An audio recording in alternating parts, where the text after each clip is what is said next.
Hi everyone, welcome to KK Tank Tales. We will be doing a little bit of storytelling about my first tank and how it all began, and whilst we're doing that we will clean my first aquarium.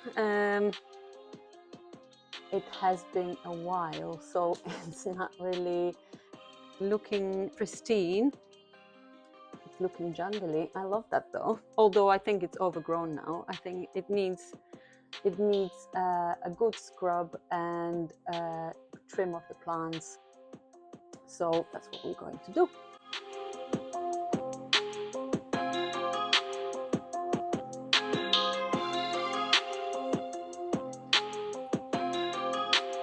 So to start cleaning this tank, I think I'm going to first scrape it with my magnet. It's a tiny little tank, so the magnet works really well, although I'm not a huge fan of using the magnet in here because the shelf isn't really made for tanks, so it's a bit shaky, a bit wobbly.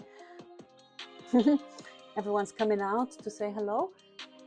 I also have a puppy pad, as sometimes there are spillages, and we have kind of wood effect flooring here, so I don't want to ruin it. I also have a siphon, a really basic one. I think it only costs a couple of pounds, but it works really well for this aquarium because it doesn't have a really strong suction. It's a small aquarium, so sometimes using like a bigger siphon makes the water go down too fast for cleaning all the debris and everything. So I'm going to use this nice weak one. And I also have my bucket. It's a collapsible bucket. We don't really have that much storage space at home, so this works really well. I'm going to put the link on if anybody wanted a space saver bucket for their aquarium as well. Sorry. Okay, let's start. This aquarium is by my sofa, so cleaning it is slightly uncomfortable. But I usually sit on the armrest and make a lot of mess, so I will try to avoid that. Let's start. Attaching the magnet, I've got a snail here. I mean, it's a pest snail, but I still don't want to squish it. So we're going to now scrape it up and down and the other way around, trying to get all that green algae off the aquarium surface. This fish tank is the fish tank that we bought because my son wanted a fish. He was fascinated by water creatures since he was born, really, and about a year ago he started asking for fish and for a fish tank. However, I never ever in my life thought that getting that one fish tank will turn into having quite a selection. We bought this tank.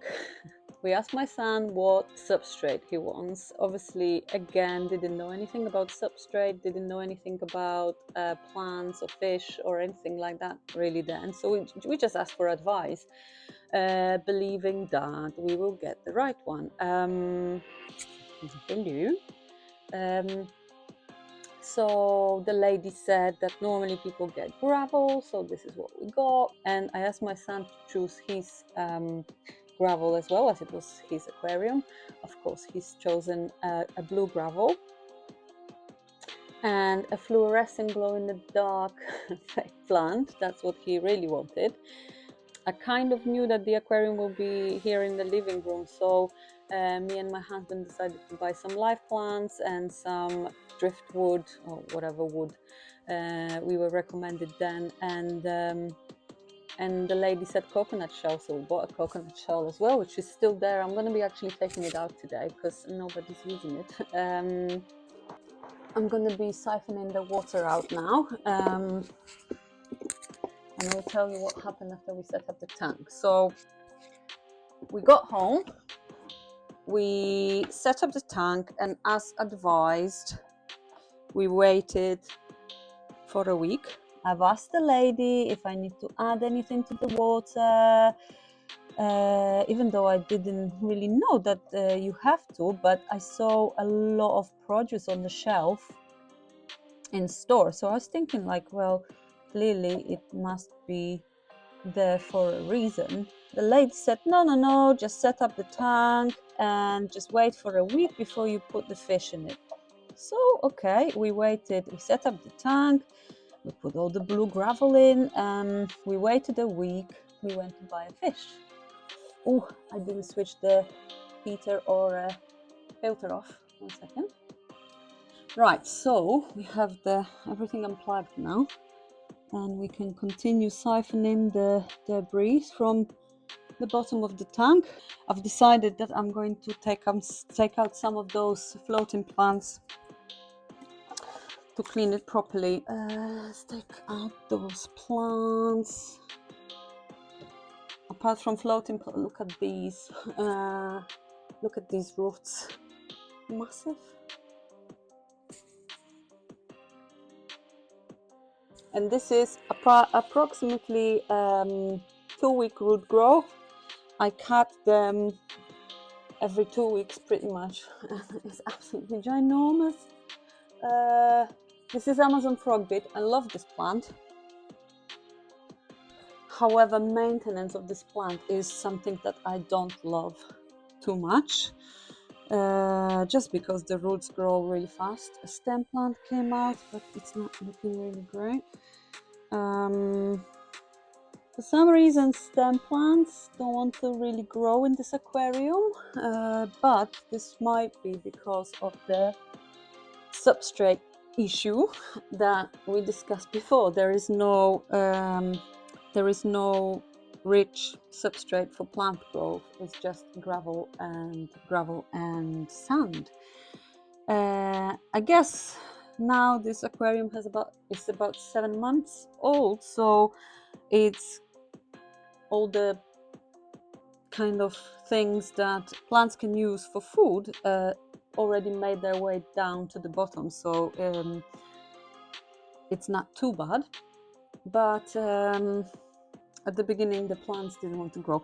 I have added some root tabs to it, root capsules. I think they were from Tropica. Oh my god, they made the aquarium look like water with soap. There was loads of bubbles. I don't know, it just didn't really work that well in this aquarium. Maybe I added too many.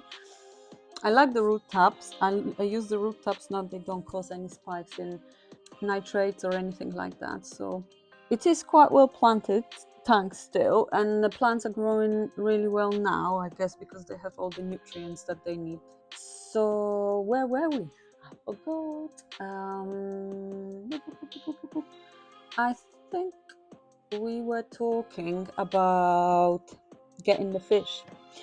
So after a week, we went to the fish store, a local fish store, a chain fish store, and believing that we've been given a really good advice the previous week from a proper fish store, we told everyone, who was working there and supporting us during that time, what aquarium we have,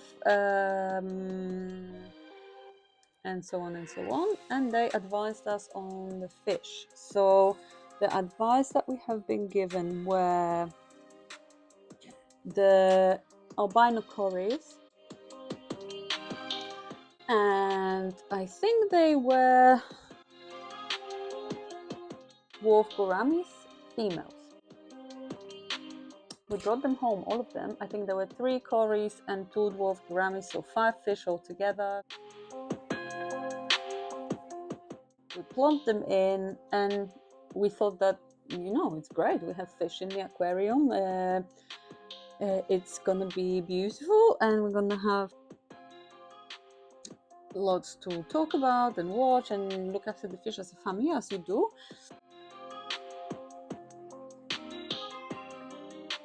After a few days, we have obviously noticed that the fish are looking a bit weird, being a bit slower, hiding.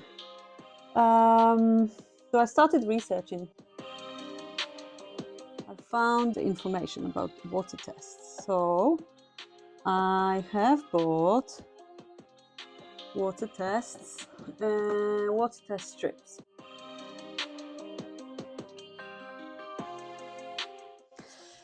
I know about water tests right now, but I didn't know anything then.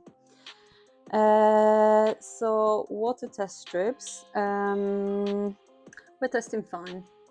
Obviously they didn't work really well. Fish unfortunately died. The dwarf gouramis, and then I started researching more and more, because obviously I didn't want the Corridoras to also be affected. And of course I purchased liquid water tests, and as I started researching the testing and everything else, I really got into all the technicalities about aquarium keeping and fish keeping, and it kind of became my hobby. And then from one aquarium it became 6 aquariums quite quickly.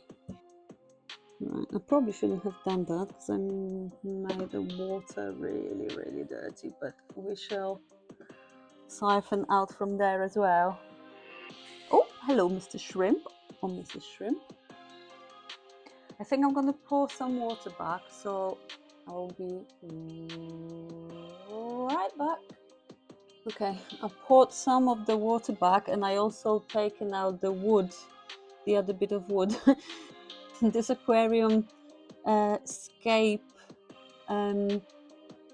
pieces haven't changed a lot since we first set it up. It's just how we set it up changed quite a lot. So nothing is glued together. But that's okay. It kind of makes it easier to clean. I find it really frustrating to clean this aquarium because of how fast the water is being siphoned out. So if you guys have any tips on how to prevent the loss of water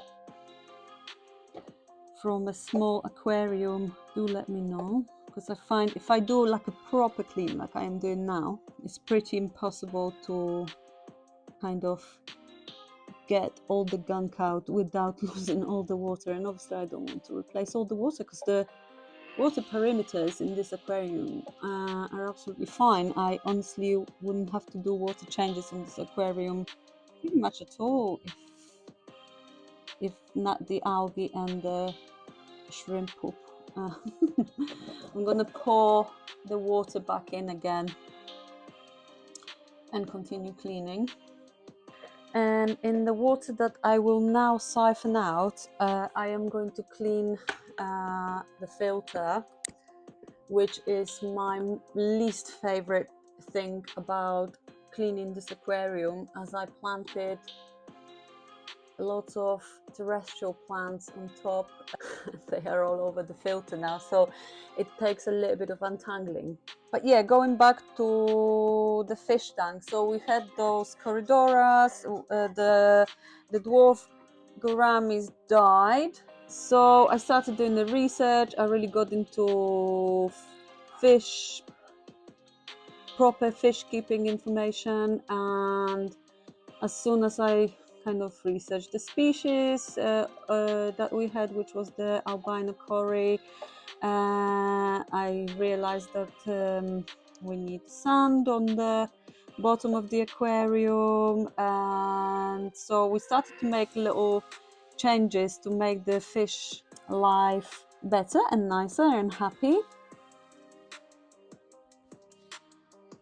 and just really got more and more into aquarium keeping, into fish keeping, and into making sure that we give those animals a proper care.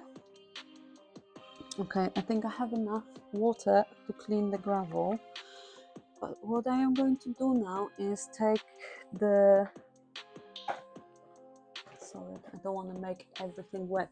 I'm going to take that coconut shell to just make sure that there's nothing insane underneath that. This wood was, of course there is lots of poop underneath. I think I'll just wait for it to settle. So the coconut shell was stuck to this wood super glue. I hope this wood will not stand by itself. I think it's fine, but it detached itself somehow, so I think I'm gonna just take it out completely. We'll give the fish some more space. The fish that we have in there now are 8 green neon rasboras. We have 9 pygmy cories, which are one of my favorite ever fish, and we have Vlad, the veil-tail betta. He's gorgeous, he's massive, and he's a really greedy boy.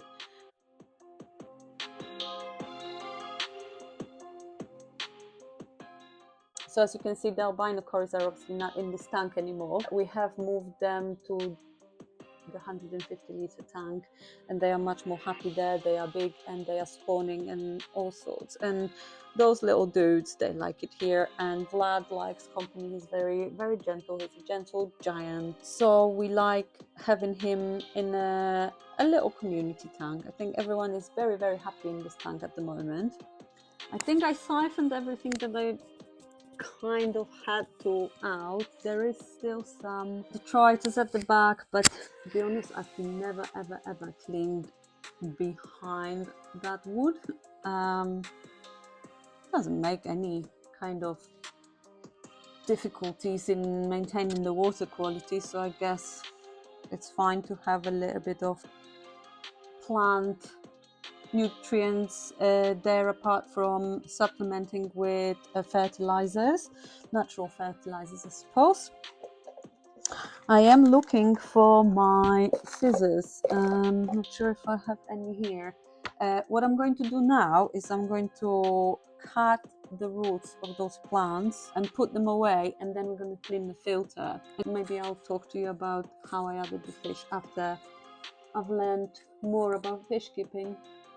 Okay, the scissors were here, so what I'm going to do now is cut the roots of the plants, and I'm gonna put them in the coconut shell so we can then add them to the aquarium. Right, I have the plants. I'm gonna put the roots in a separate bowl. I just have a normal plastic bowl, so I can then just dispose of them and they won't affect my filter cleanup.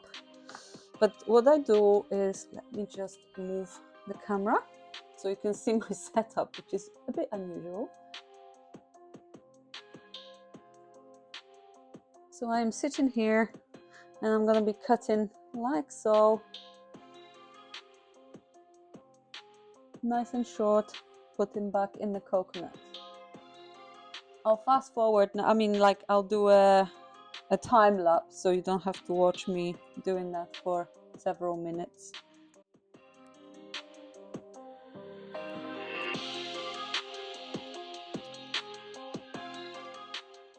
Okay, so these are all the roots now chopped off, and we are going to put them down here with the plants. that I've taken out, and we will deal with it later. So now we need to clean the filter. I'm gonna take the filter off now, which is not my favorite thing to do at all.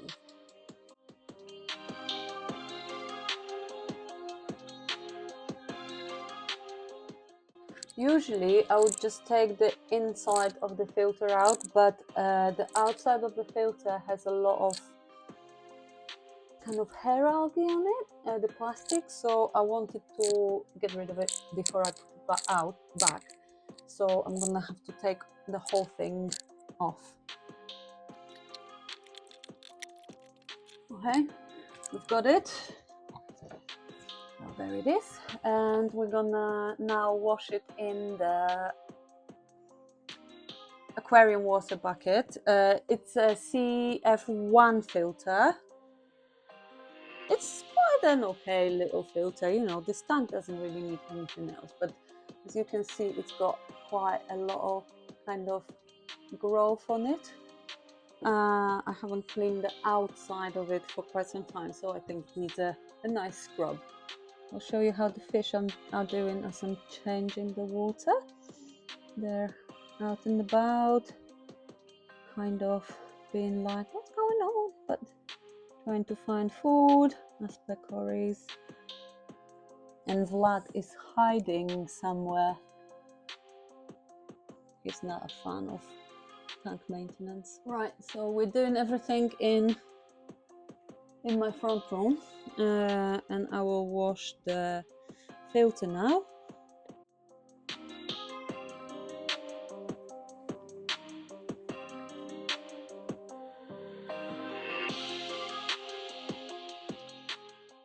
Just taking the biomedia out, and I'm gonna now take the inside of the filter, give it a good wash.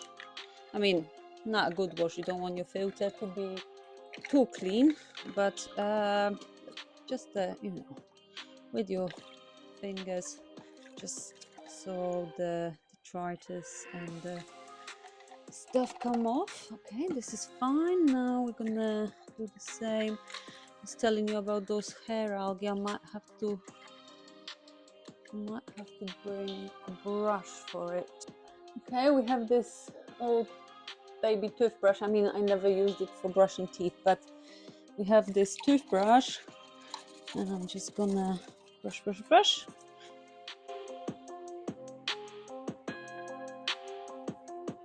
Apart from that, the filter's looking fine.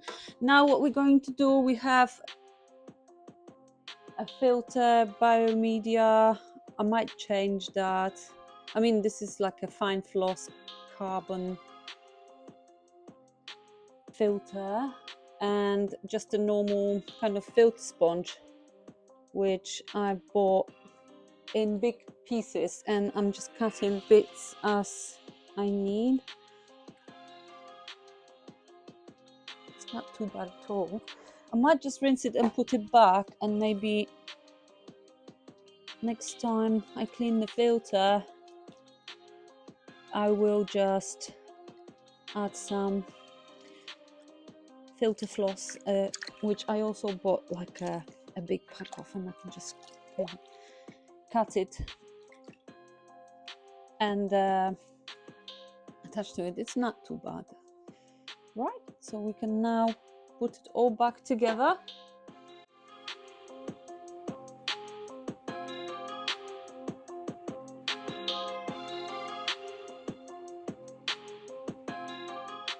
We are ready to put the filter back and put all the plants where they need to be. I'm going to replace the cover of the filter.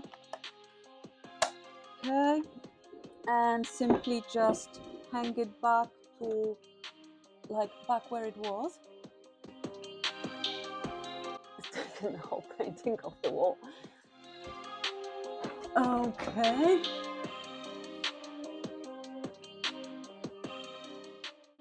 I'm gonna refill the tank to just have the fish having clean water, and so I can put the plants back in so they don't dry out, and then I'll fix the roots. So let's change the water.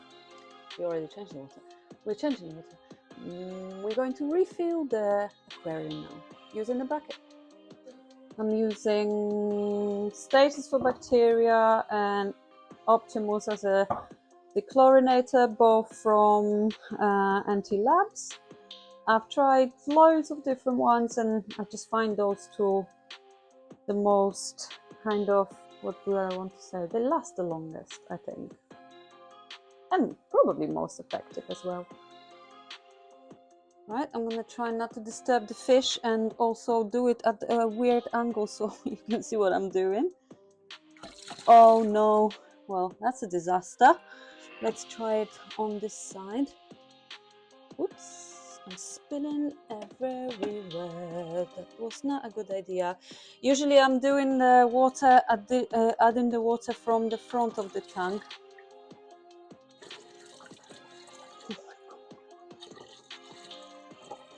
Don't do this at home. I am definitely disturbing the substrate and everything. But the water is temperature matched, so the fish will be fine.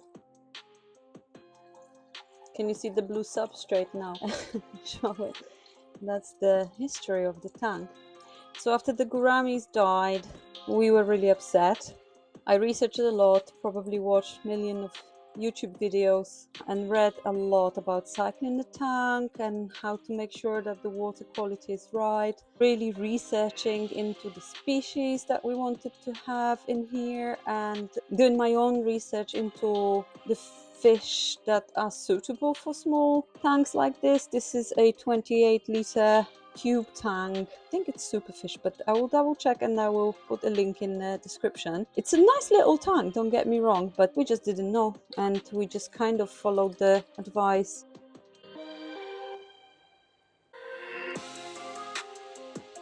Okay, I'm gonna wipe the floor, turn the filter on and turn the heater on, and we'll be back soon. I'm going to place the plants back in the aquarium. I'm gonna start with this Java fern that is attached to this little kind of wood piece with some snails on it. Can you see it? They are just pest snails. I used to hate it and now I'm kind of like, whatever.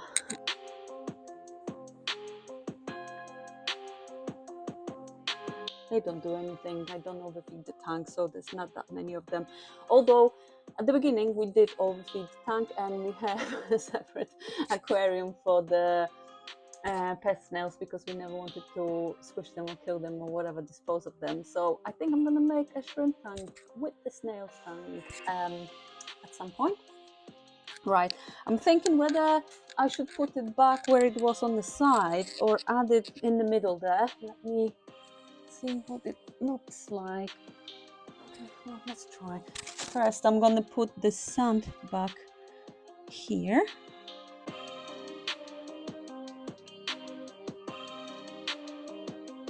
I did the sand so it kind of goes uphill towards the right hand back corner to just give a lot of, I mean not a lot because it's a small tank, but a little bit of perspective.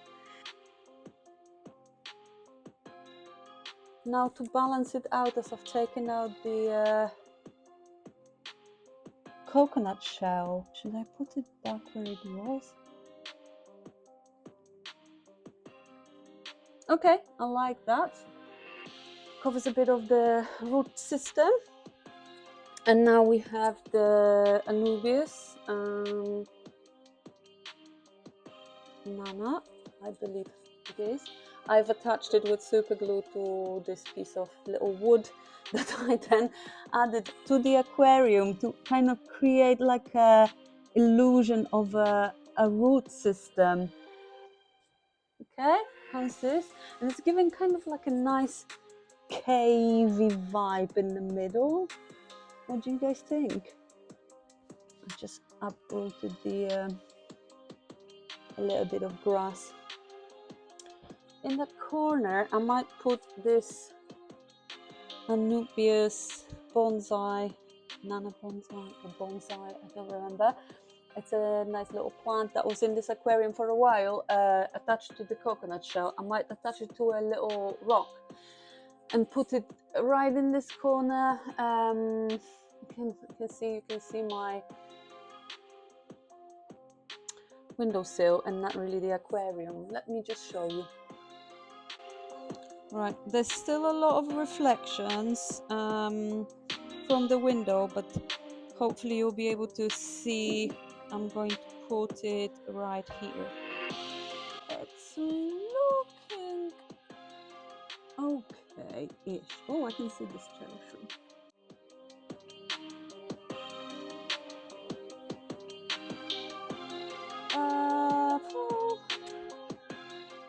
I don't know. I'll show you in a minute when the light is different, how the tank is looking inside.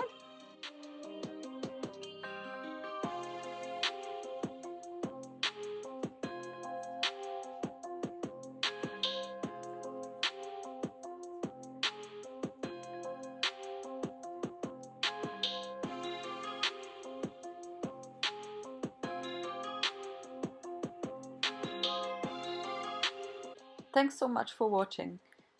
Here's one last look at the transformation from start to finish. Don't forget to like and subscribe for more tank tales and some friendly beginner's advice. See you soon!